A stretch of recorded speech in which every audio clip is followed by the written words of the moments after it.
right, we have a question from Chris A. in Erie, Pennsylvania, and it's one about mobile, which is pretty interesting.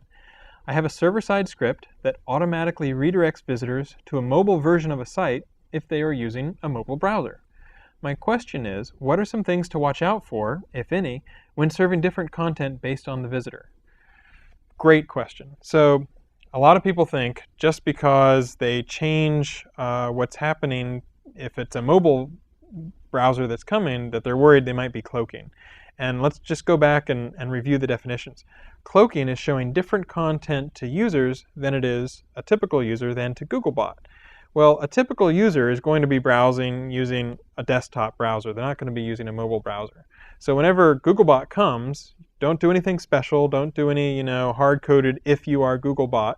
And so what will happen is you'll just flow through into what the typical user gets. So Googlebot will get what the typical user gets. Now, if you have someone who visits with an iPhone or with Android or some other mobile browser, it's totally fine to check, is this mobile browser, something that's a completely different kind of client, and show up a different page. And that's not serving up different content for Google than to a typical user, so you're totally fine on the cloaking, and yet a mobile user will get mobile content, a desktop user will get desktop content, everybody's happy, and you don't need to worry about any sort of risk. So if you want to be, really ambitious, in theory, you can serve up the same content to desktop and mobile users, and you can just be really careful with the content that you generate that it'll work on a smaller mobile screen as well. But checking for mobile browsers and serving up mobile content is totally fine.